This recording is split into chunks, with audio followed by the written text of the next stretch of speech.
You can pass by, hon. That's my wife. Hi. Wait, no. Wait. Come back. Hello. Hey, Riaz said come back.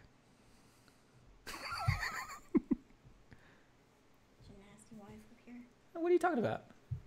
Significant others don't just pass by. Hi. How are you? Hi. You can't say much. Yours was hiding in the background.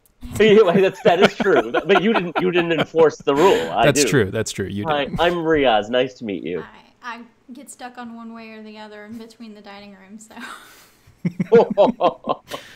So literally how I have this set up is I am in the middle of basically the entire house because it's the only place. But in terms of like, you're no echo. But we're wearing earbuds. Of course, there's no problem. And you don't get any echo because of how close I am to the mic. That's right. Nice to meet you. How weird is it that he does this on, evenings? It's interesting. It's weird for her because she can't actually watch the other person talk. She can only hear my side because if she like gets on and there's such a delay. It's about a 30-second delay. It screws it. Oh my gosh, that's so not fair. Well, nice to meet you. Enjoy your evening. Sorry you can only hear one side. That's okay. It was nice to meet you. Okay, you got to do your thing. Do I have 2 minutes? Yeah, you have 2 minutes. It's fine. Do you need me? Because I won't leave unless you... No, you're good. Go ahead. Okay, I'll be right back. It's all right.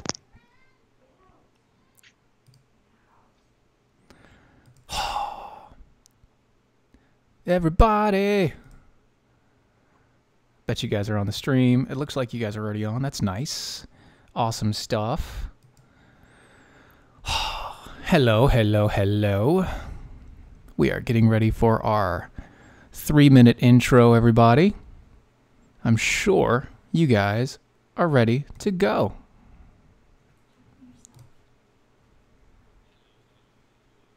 There we go. Alrighty, let me see. Erica likes to post. That's always nice. We've got the stream going. It looks like everything is running properly. Everybody is up and going. It's very nice to see. I have everything running smoothly tonight, which makes me very happy. Oh, getting the last little bits of stuff here. Copy. Paste. Copy. Hello. Paste. Hey, Riaz, there you are. Let me see here. Just so everybody can... On 2 sleeping children. Oh, yeah, that's okay. It's quite all right. Just so everybody could see. Wave to everybody, Riaz. There you are. All right, I'm going to cut the feed off here for that.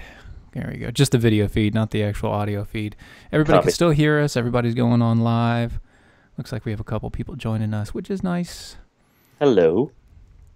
And we're going to go live on Spreaker as well. There we are. Look at that. And with a minute and a half to spare, I think we're doing good. I think we're on time. Until there's a power outage.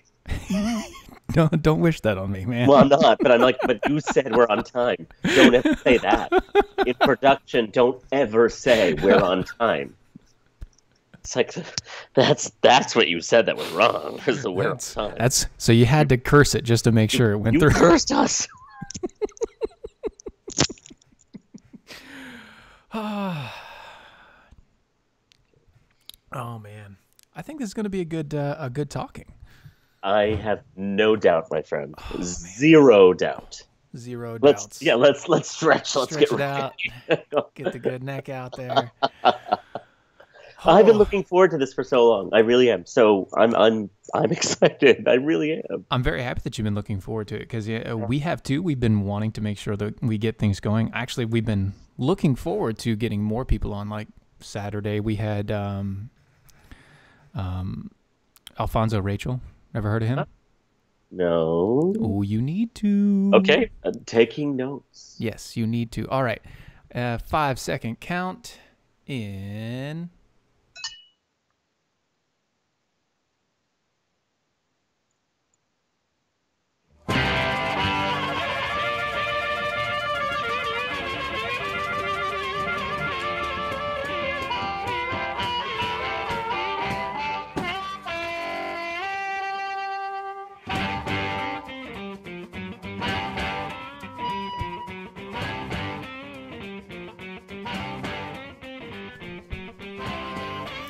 Hello, everybody.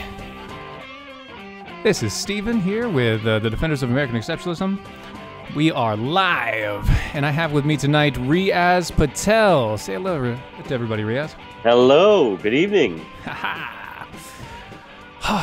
We have so many wonderful things to talk to you about. Actually, we don't even know what we're going to talk about. We have been talking about, well, we've been texting about what we're going to talk about. And we just can't figure it out, so. I think what I love, and again, I've never done this without a net, is like, why don't we show up and see what's going on in the world in that moment and then take it from there? Yeah, let's just, I'm just going to pick your brain a little bit. Please do. But before we do that, obviously I have to plug all of our stuff. So you can go to doaeshow.com. Obviously, if you go there, you can find our live stream right there on the front of the site. You can also listen to our audio via Spreaker right there on the site as well. You can go to Mojo 50 where we are live. We are also live on IPM Nation, and we are streaming pretty much everywhere. So if you hear us now, you can also hear us once again on any other podcast system that you can find. SoundCloud, iTunes, iHeart, Spreaker, Stitcher. Oh, by the way, we're also live on Facebook. Join us there. And as well as Twitter and Periscope. So that's wonderful times. I think I got it all, Riaz. My Lord. How is anyone going to avoid us? Like, I'm trying to make sure that nobody can avoid me. That's the point. Run, hide. You can't. We'll find you. My voice will find you. Exactly. I'm trying to make sure that no matter what, this message gets out. Well done. Well done. So, we've gone through a couple of things in the pre-stages when we were just talking back and forth. Yeah. And I think one of the big things that we don't have a lot of is just that common conversation. We don't have the idea of talking to somebody and actually figuring out, okay, where do we lie? Like, where are those points in which we can join together, where we can come together? And what are those points that really separate us and divide us? And I think that's kind of where I feel like we should be going. Yeah, and that shocks me, saddens me, frustrates me, because this perspective, that conversation, open thought of conversation, is now so hard to have. It just blows my mind, because I thought for many years I was having open conversations with people. Right. I didn't know I was living within one side. And so it shocks me that there is some worry, fear to people just speaking their truth, because I do feel it now. I feel it every day when I'm talking to people. I'm like, okay, I hear what you're saying. What do you really think? How do I just get to what you really think? And it's very hard. It's very hard. Well, see, that's the thing. When you get to a point to where you're talking with literally everybody in the same bubble that you're working with, you don't actually get to understand what people really think. It's absolutely.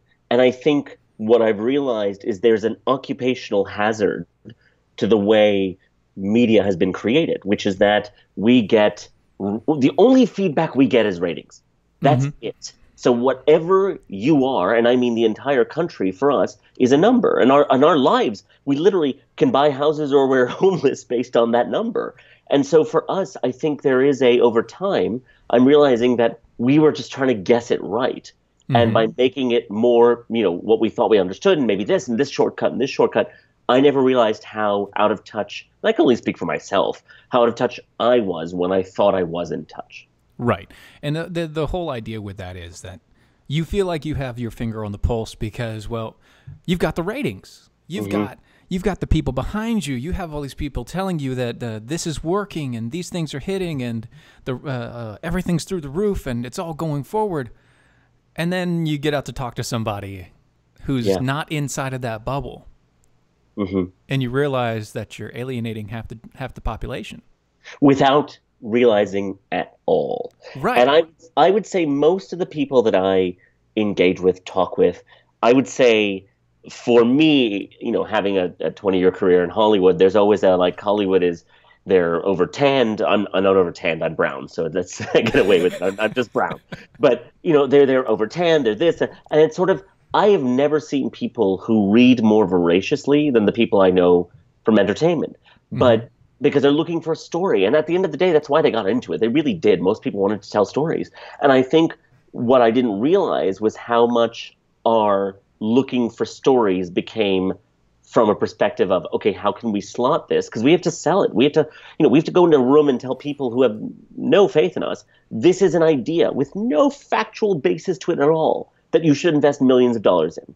And so, for us, it becomes a shorthand to say, how can we do this, get that number, rather than a textured experience, which I think all of us would rather do. But we're all dictated by the numbers. We're all dictated by the numbers. Right, and the numbers say that conservative thought is very, very bad.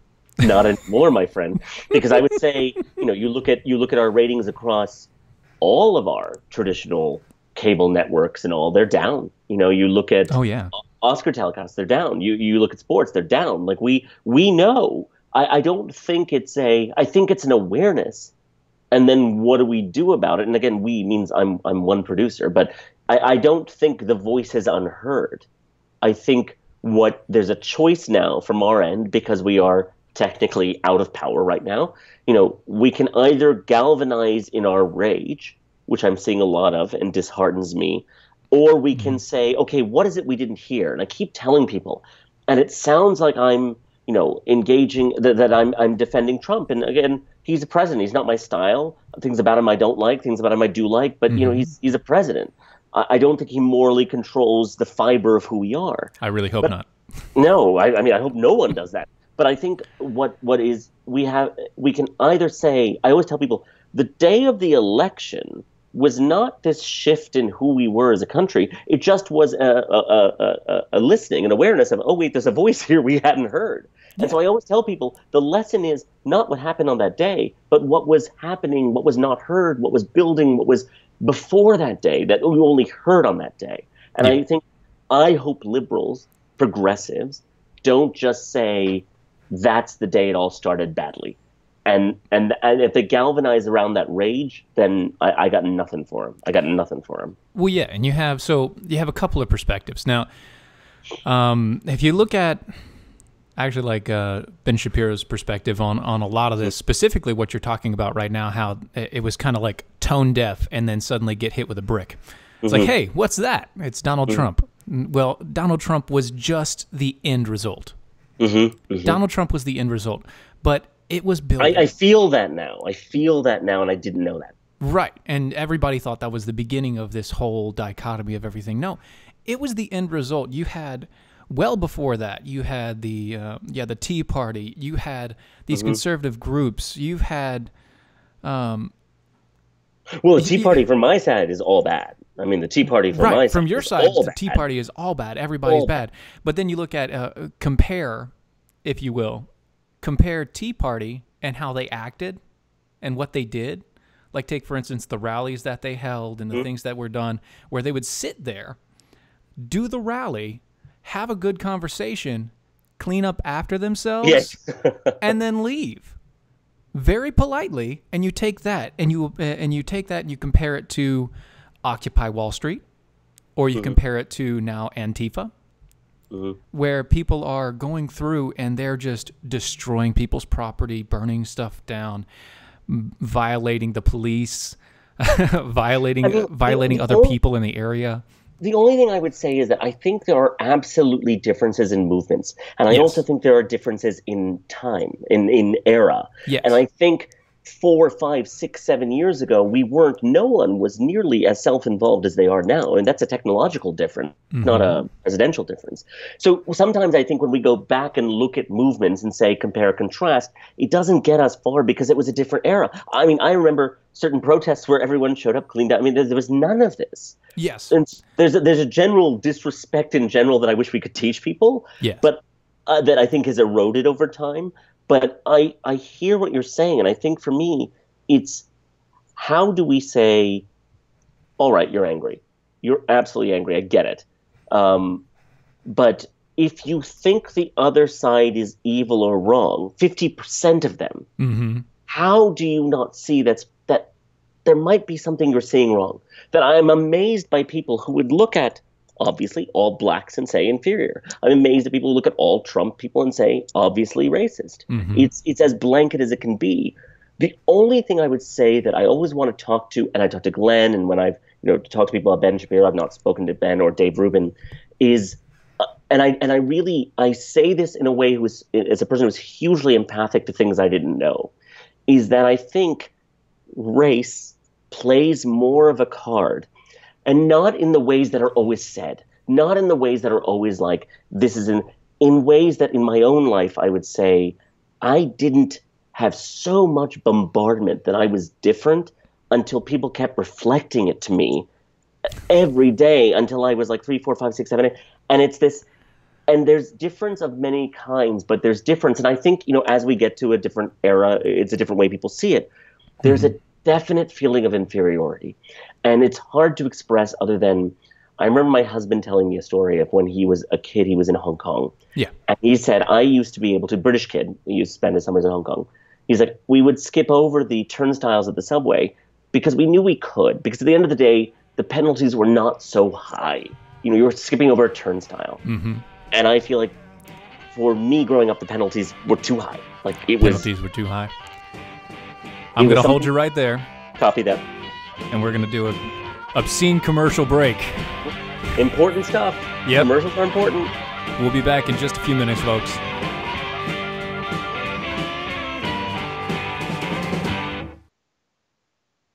As a small business owner, there's one word that you absolutely dread: payroll. For small businesses, it's a big burden. You may think you're saving time and money doing it yourself.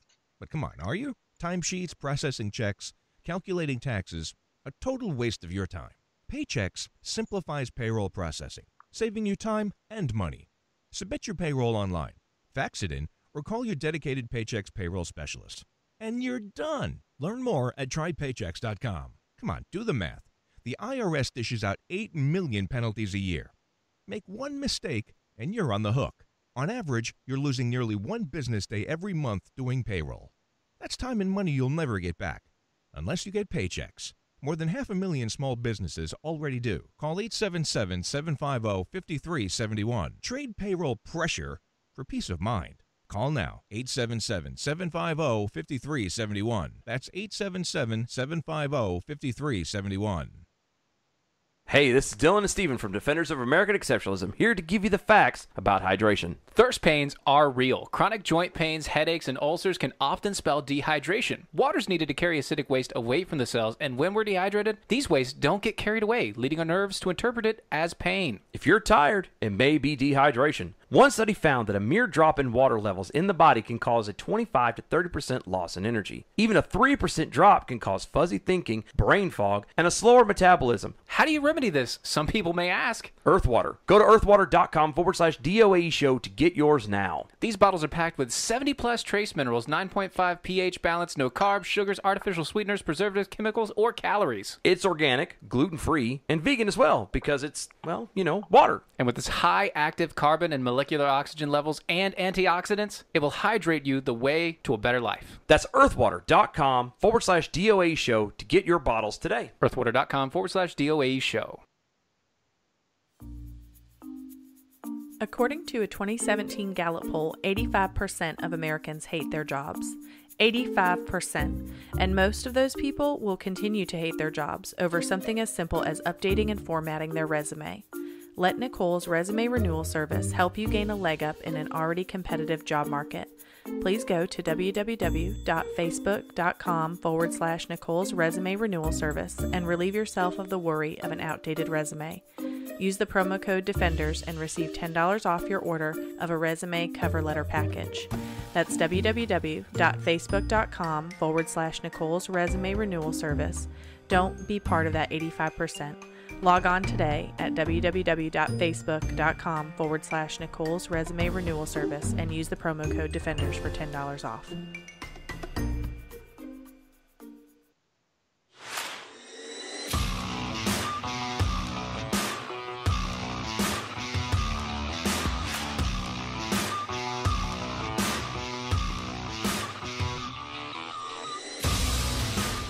And we're back. Riaz, let's see. What were we on? Oh, that's right. You were talking about how you really didn't think about race and the culture of it and everything like that until it was really reflected back at you. And that's really when it started to hit you, where it was all of this anger and oppression back on through that reflection. Continue a little more with me on that one. I think, I think now, I do think there are racial conversations to have, but I don't think the way they're being had are productive. Like and I'll probably get taken to, I've never liked the expression white privilege. I've never thought it was helpful to the conversation. I understand it theoretically. I don't think it's helpful. I think there's majority think. I don't think there's a white privilege in Saudi Arabia. I don't think there's a white privilege in other countries. I think it's a majority thing. When you're in a majority, there's a comfort you have that you don't realize you have until you're the minority. Right. I think that's more of a useful thing. Like I was telling Glenn once, the fact that Glenn can't tell two Asian people apart after he meets them quickly is not a racist thing. It's that there's, awareness of features that you have over time and exposure. And so I think the problem with discussing race is that there's this big, unhelpful blanket of racism that is just this frustrating, unhelpful conversation. And so for me, I was like, how do we have this conversation more helpfully? That it's about my experience as a human being compared to yours, that we can have, but there's no one experience for either of us. Right. And obviously it would, I am considered to have white privilege because I'm a pasty man. Pasty. I'm pasty, yes. I stay indoors most of the time. If I was outside, I'd be almost as tan as you, but I stay indoors. Maybe that's your problem. Yes, that is my problem. I decide to stay away from the sun. Anyway, but with that being said, at the same point in time, how I see things and how I've always seen this is we're people. Everybody's human. And I understand there's skin color and differences and things like that. I'm not saying I'm colorblind because that's not true. I hear you. Obviously. I hear you. What I am saying is that we are all the human race. We're all the human race. That means we are all one race. If we were not all one race, we wouldn't be able to procreate as we do. Absolutely. But I would say, and I say this in such an awareness of how this conversation has probably not been had with you in a productive way 1,000 times. There's still something, and I'll say we do something.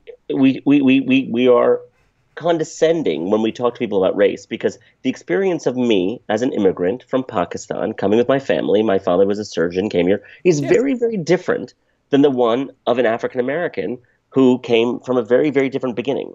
And so I do think there are systematic, I know that there's a documentary called The 13th, and I would say and have you seen it? I've heard of it. I haven't seen it yet. I would love you to see it, because I think what it did for me in a way I didn't understand. It's not like I've been aware of this gospel of what's happened to the black community that I'm like, you guys have to realize.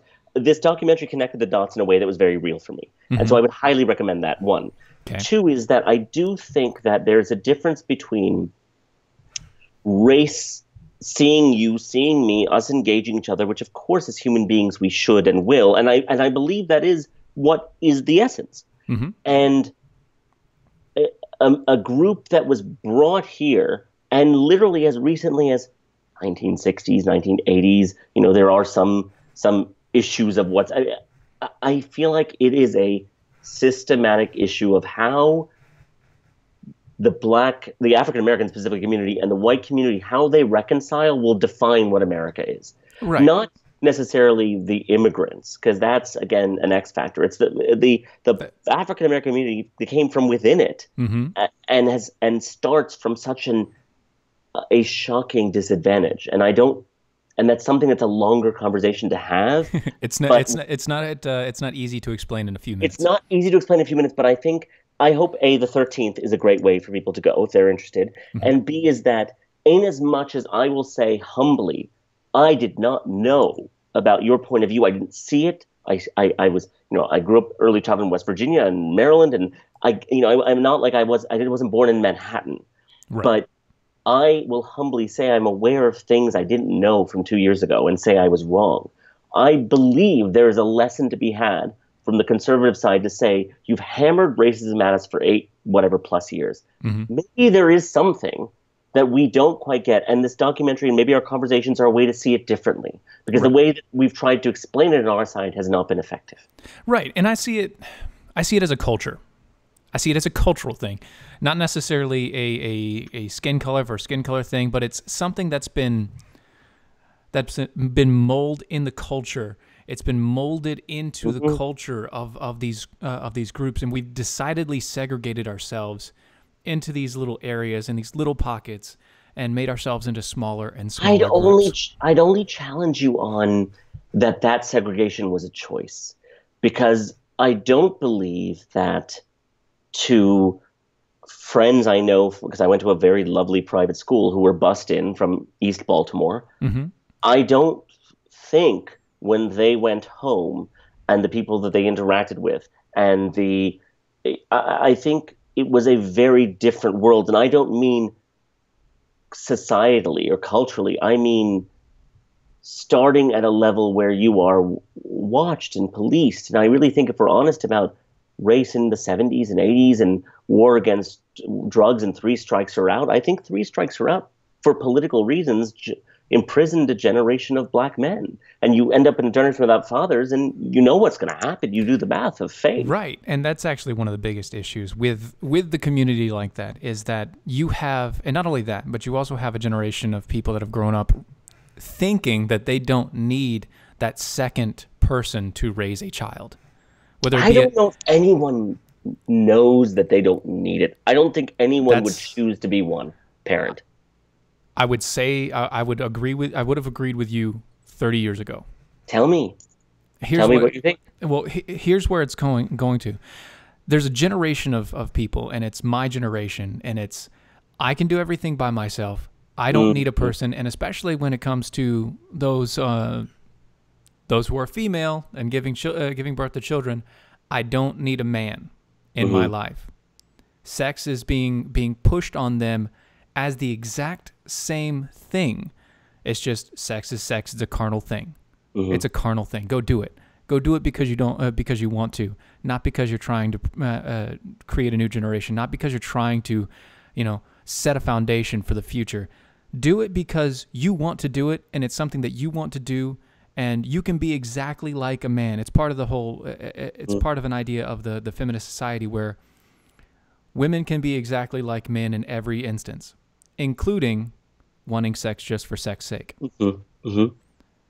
And so they feel like they don't need a man. And it's been told multiple times, I don't need a man. I don't need a man. I don't need a man. I don't need a person in my life. Even if it's not a man, I don't need a person in my life to be that secondary parent to this child. I can raise them on my own. It's my job. I can do it.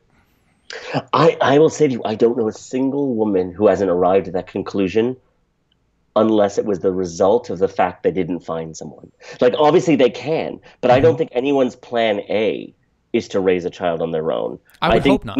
I think now they can. I think now it's an option. And I think we can have a whole conversation about how people meet and date. And you're 31, so you guys are just really effed up. So, hey, I mean, hey, it really I've been married is. for 10 years. All right. Yes, you are not the problem at all. Then. Thank you. But, I've been married for 10 years. All right. but I think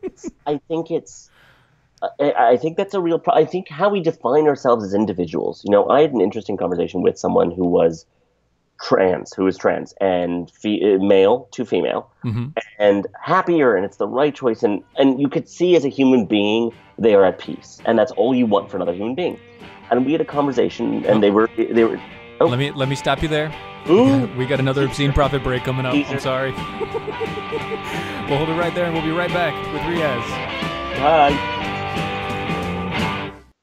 Attention business owners and independent contractors. This is a money-saving message from Tax Mediation Services. If your business owes $20,000 or more in taxes, we can help you today, right now. Listen, dealing with the IRS is no picnic. It's an intimidating and extremely stressful process, and you don't want to go it alone. Our attorneys know every law, every tax break, and every possible opportunity to help you resolve and reduce your tax debt. And if you owe more than $20,000, you may be at the top of their hit list. So don't take your tax debt lightly, because it will not go away on its own. The IRS can seize your bank accounts, your home, and even shut down your business. Call our tax experts today at 1-800-249-8901 and let us deal with the IRS while you focus on your business. That's 1-800-249-8901. Again, 800-249-8901. So you're looking for a job, right? Wait, no, should I be? I mean, I always keep my options open, but should I?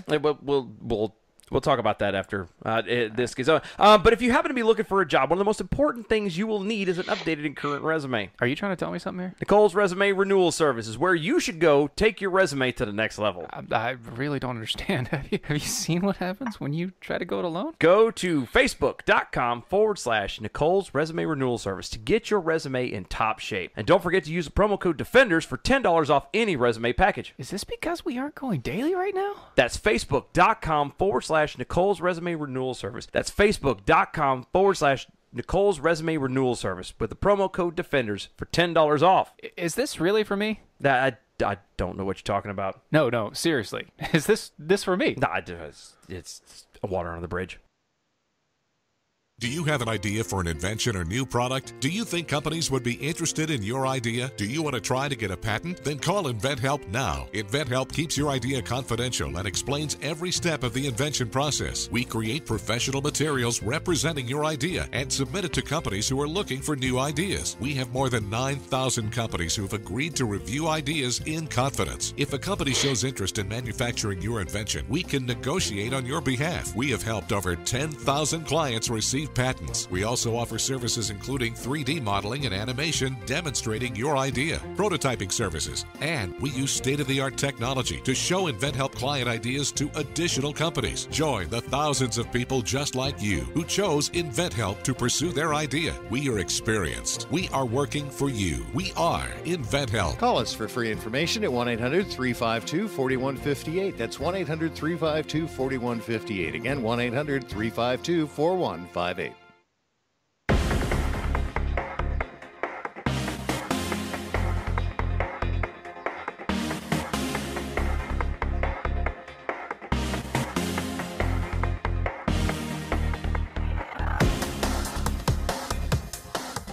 We're back.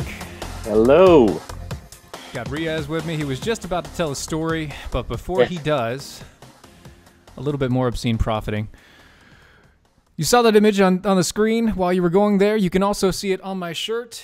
It's right there. And if you want one, you can get one over at doaeshow.com/shop. Go there, get a shirt. Heck, grab some leggings.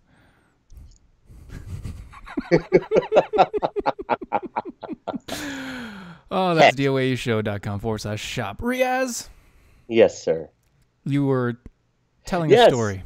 I was saying that I was talking to this trans woman, and she was saying how, it's all going really well, but she was saying the one thing that the last final hurdle is to get the birth certificate changed to being born a female. And I was like, my perspective is always medical. My father was a doctor. And I'm like, but that's medically not what happened. And that's not a fact truth. That's medical stuff. And so as we move into these new eras of what will the whatever medical repercussions of this be, I think we have to be honest with medical and science and say, however I felt, I can't look to the government to issue me a piece of paper to make me feel better. Now, it's funny I say that because tomorrow I go to court to get my two children, my husband and I, together 11 years, have our children, 1 and 2, our court, we're adopting them, cross-adopting their surrogate children. So it's sort of, I get it, but to me, I wouldn't want someone to change the birth certificate to say that they were born to two men because they weren't. I gotcha, and that makes sense. So with that perspective, here's a couple things that just kind of crossed my mind as you were going through. First thing that popped up, a male transitioning to female, yes? Mm-hmm. Is that what it was? Yes. Okay.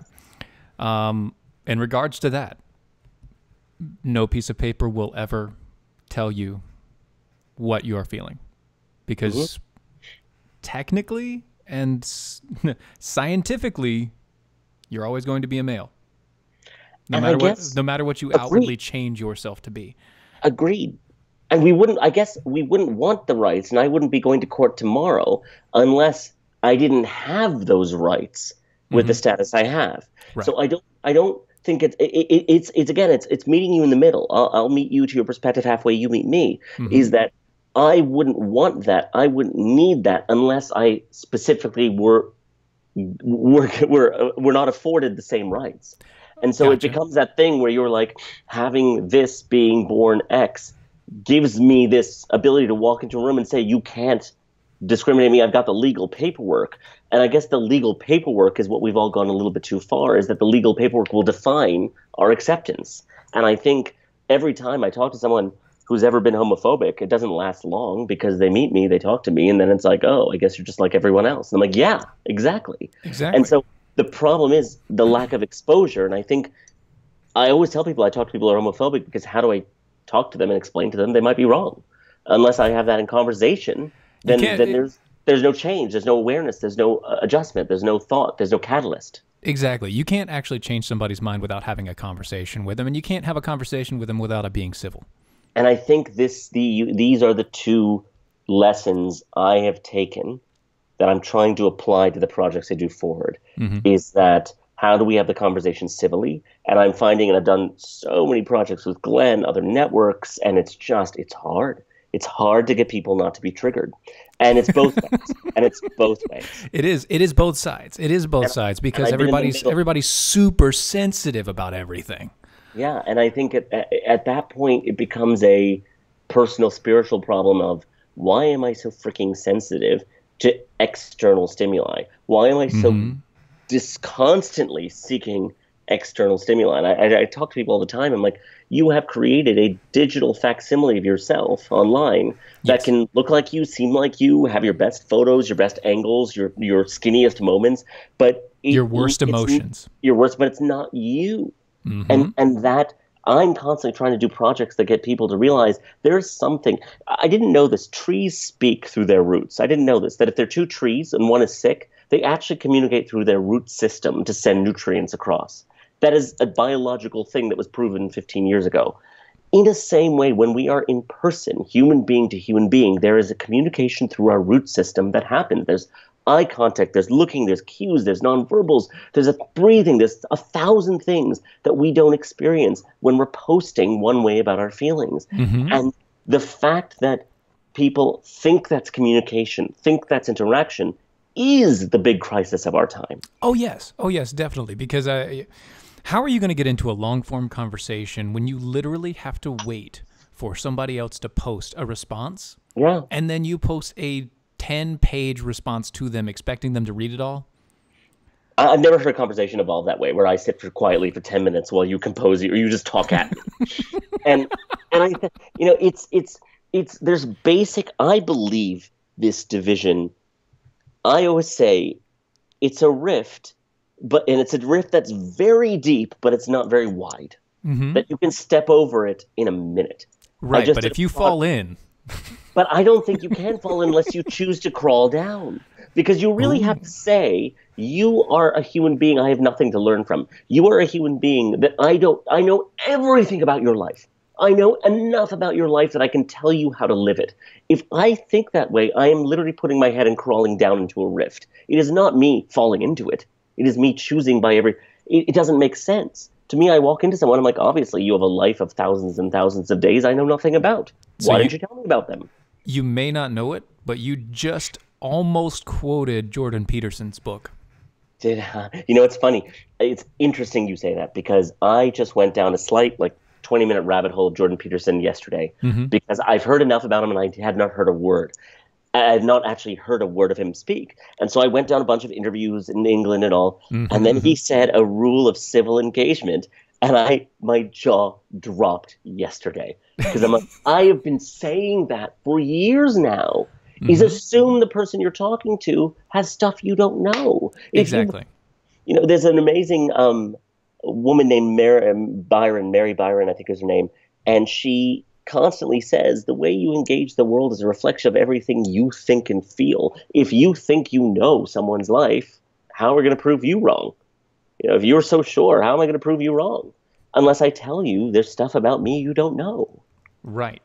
And that's the point. Like, if you don't engage long enough to allow somebody the time to actually explain to them their point of view and to explain to you where they come from, there's no point in you even having the conversation. And knowing they'll get it wrong, that they'll say, Latino instead of Latino American, that they might say this instead of this, that there may be, I will tell you, people have asked me to my face, does my family own a convenience store? And I will tell you, that wasn't a racist question because I knew their intention. They were actually asking, as opposed to someone who's doing it collectively. They just didn't know. And so I can tell someone's racism by their intention. If someone says to me the wrong word and calls me Indian instead of Pakistani, I'm like, dude, there was the same country in 1949. Like, even we can't tell the difference between us.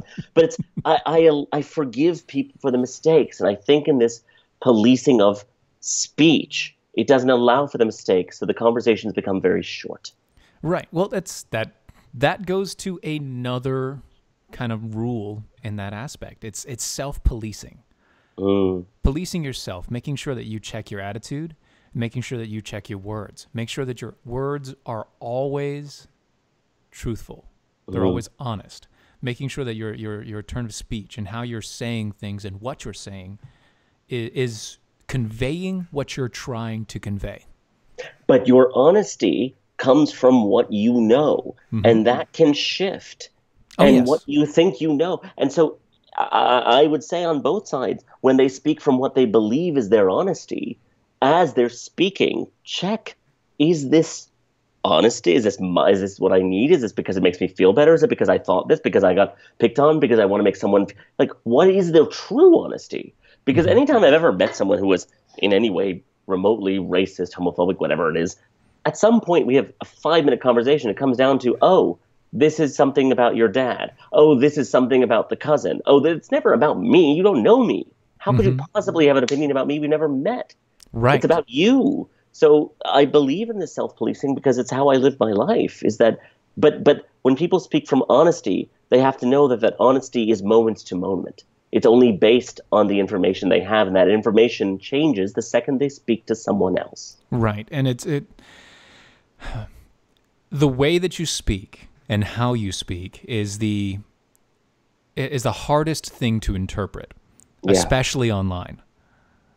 Well, that's not speaking, that's posting. Right, but you post, and in your thought process, when you post, you're speaking. But nobody else reads it in your tone of voice. No, because you're not speaking, you're posting. There's a big difference. When you're speaking, as you just said that last sentence, I'm listening to you, and your inflection, your tone, your smile, your dimples, everything shifts. That's the root system communicating. Right. That's interpersonal communication. So whatever you say, I have this a podcast with Glenn that's coming up, and I say there's a big difference between content and the impact of that content.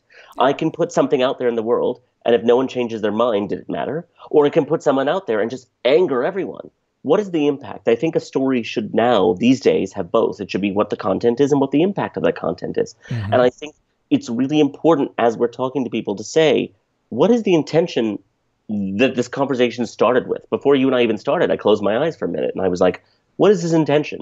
I'm like, I'm going to learn something I don't know because we've never had a conversation this long. No, we really haven't. That we haven't. And so to me, that's the intention going in. How am I going to be offended? How are you going to be offended if that's my intention? Well, hopefully neither of us are going to be offended over by the end of this. Well, now I feel like there's a challenge board. Now I want to try. No, this is not Doc Thompson's show. We do not have to challenge each other on the internet. God, he's a funny man.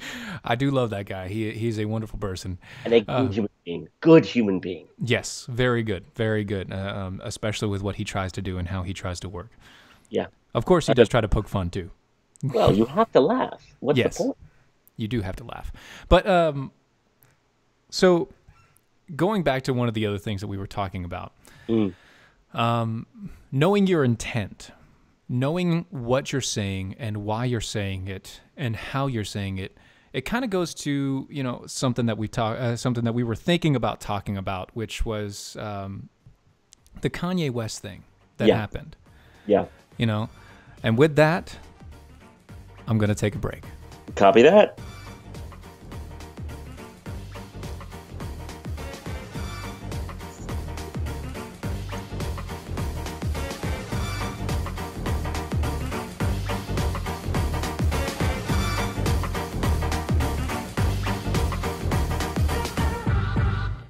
Do you take Viagra? Are you tired of overpaying for your pills? What if you could get the exact same results for a fraction of the price? Guaranteed. Well, now you can with Sildenafil, the active ingredient in Viagra. With 20 milligram generic Sildenafil tablets, you get the exact same results of Viagra for less than $2 per pill. And again, the results are guaranteed. That's right, absolutely guaranteed results for a fraction of the cost of Viagra. So give your wallet a break and call us toll-free at 800-441-1283 to get your generic Sildenafil delivered discreetly to your door. And of course, while saving hundreds of dollars, you'll also be saving time by saying goodbye to those long, embarrassing pharmacy lines once and for all. Again, just call 800-441-1283 and get your generic Sildenafil with a 100% money-back guarantee. Getting your pills doesn't get any easier or cheaper than this, so call 800-441-1283 now. Individuals and businesses with tax problems, listen carefully. Do you feel like you're losing control over your finances? If you owe over $10,000 in back taxes or have unfiled tax returns, we can help you take back control. The IRS is the largest and most aggressive collection agency in the world, and they can seize your bank account, garnish your paycheck, close your business, and file criminal charges. Take control of your tax problems now by calling the experts at Tax Mediation Services and take advantage of the Fresh Start program and new laws that may allow us to negotiate a settlement for the lowest amount possible. Our team of tax attorneys and enrolled agents can stop collections and get you protected so you can take control of your financial future. Tax Mediation Services is accredited by the Better Business Bureau. Call now for a free case review and a price protection guaranteed quote. Call Tax Mediation Services now at 800-327-2381. That's 800-327-2381. 800-327-2381. Hey, this is Dylan and Steven from Defenders of American Exceptionalism, here to give you the facts about hydration. Thirst pains are real. Chronic joint pains, headaches, and ulcers can often spell dehydration. Water's needed to carry acidic waste away from the cells, and when we're dehydrated, these wastes don't get carried away, leading our nerves to interpret it as pain. If you're tired, it may be dehydration. One study found that a mere drop in water levels in the body can cause a 25 to 30% loss in energy. Even a 3% drop can cause fuzzy thinking, brain fog, and a slower metabolism. How do you remedy this? Some people may ask. Earthwater. Go to earthwater.com/DOAE show to get yours now. These bottles are packed with 70 plus trace minerals, 9.5 pH balance, no carbs, sugars, artificial sweeteners, preservatives, chemicals, or calories. It's organic, gluten-free, and vegan as well because it's, well, you know, water. And with its high active carbon and molecular oxygen levels and antioxidants, it will hydrate you the way to a better life. That's earthwater.com/DOAE show to get your bottles today. Earthwater.com/DOAE show.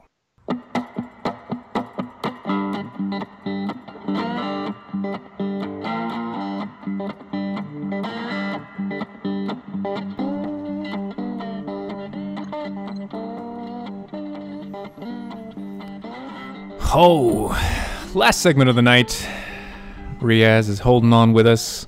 Oh, I'm happy to be here. He's been a trooper. Talking with this misogynist racist of a person that he's talking with. Now you're looking to be offended. You're looking to be offended. No, not at all. Not at all. Actually, we constantly make jokes on each other, Dylan and I, about these things because it's just when somebody calls you something that you obviously are not, why not run with it and make fun of yourself? Yeah. Well, if I ran with, oh God, what I've been called over my life, I just it's funny. It was recent, fairly recent, that someone was unkind to my husband and I, and I was so sure it was a racial thing, and they screamed, "Go back to effing California with your wife." And I was like, "Wife? I have a Oh, it's a gay thing. I thought it was the race thing." It's hard to tell sometimes. Like, you really can't tell. Really? I usually think I have a pretty good idea of what's coming at me, and sometimes I can't tell. It just throws left field, doesn't it? It throws left field. Because someone's hate has nothing to do with you. It has something to do with, I have no idea what you're projecting onto me. I don't know you, but sometimes I can't quite read it. Mm-hmm. Yep, definitely. And that's just kind of how it is. And I think that really does play into what we were about to jump into with the Kanye West thing. The latest interview that he had, where he was actually explaining all the problems that he was going through before he came out, came out of the closet in support of Trump. And it's just it makes no sense to me. It makes no sense now, but I would say there have been eras where Republicans have been the majority, not now. And I think, again, they're questions of now, and they're questions of timing and period in history, where I would say 15 years ago, I felt super, super judged by the Christian white majority in America. I mean, we're talking about 10, 15 years ago, when being gay was not something like me telling you, hey, just went and checked on my kids, was not the norm. And so I think there's some latent resentment there, because I do feel, if we're all really honest, I do feel it takes time for people to come comfortable with things. And the world was not as accepting of homosexuality and gay parents as it is now. It wasn't. Yeah. And so everyone's views have changed. And so I think you end up in a thing where there's a reaction to that in Hollywood and entertainment of, we have to tell people what to think because they won't see it otherwise. And I would actually say I've talked to hundreds of people about the gay rights movement, and they will say it moved so fast because of Hollywood. And I believe that's one of the reasons I went into entertainment, is I said, can you change someone's mind about this thing that I thought grew up thinking was perverse and horrible, and how could I wish this away?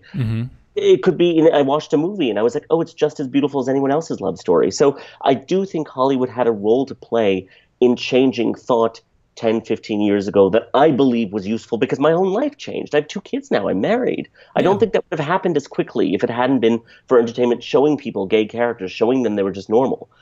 I think now the pendulum swung a bit too far. Right. But I don't think it comes from nowhere. And I think we have to know where things begin to understand where they are now. And I think you're getting a counter reaction to conservatism that I think is, unfair to a large degree. But I think it comes from somewhere. It is a counter reaction. I think now, I believe Hollywood, ratings wise, the only way that we all make a living. We only make a living by ratings. Right. So people don't watch it. We don't make a living. We have to adjust. And so it's not that we're carnivores, like just constantly pillaging ourselves, is we would like to make beautiful, touching stories. People don't watch them. There was an era 10 years ago where you all wanted to watch everyone screaming at each other in reality TV. I didn't do it. I turned down 1 million jobs like that, but people wanted it. And so right now I think there's an awareness and there's a latent reaction to, what is America actually saying? Who are they? And so I think, and I'm a bridge to that world, I'm telling them they're not who you think, and listen. And I think a lot of them are. A lot of them are. But there's a real moral judgy thing that's just not helpful.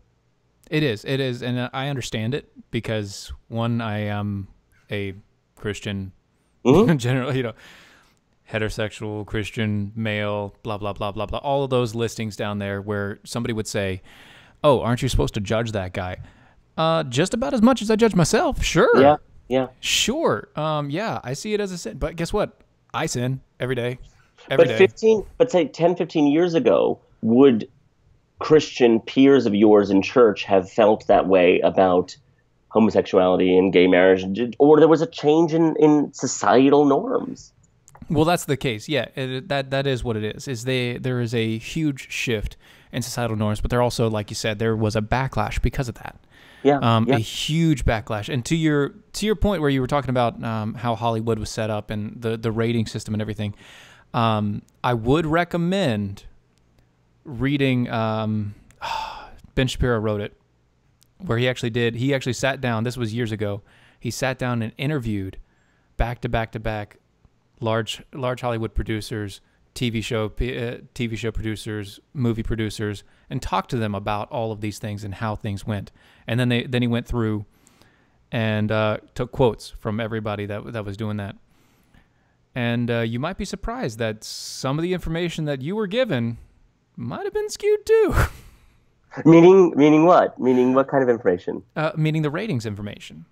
Oh my God! I mean, dude, dude. By the way, that's something that's newer for me. I think it's because I've come back to DC, and I'm missing LA. The dude. And so I'm craving it. I agree with you. I think Nielsen's was the precursor to Facebook algorithms. Mm-hmm. And I absolutely think what we watched and what we all gathered around the TV together in the 80s, 90s, I would even say to you that news programming in the 90s created a hysteria about blacks and drug culture that was never actually there. Right, so you're right, it did do that. I'm with you 1,000% that I do believe, and by the way, all research is dependent on what you're looking for, and I have to read this book because I do find Ben's brilliant, and I find everything I see about him intrigues me. But I could interview 40 Trump supporters and come up with an incredibly conclusive book with quotes that would make you all look like horrible human beings. So well, hopefully, first off, I'm not a Trump supporter. But I mean, make them. Sorry. Thank you. There's a way to conclude exactly what you think.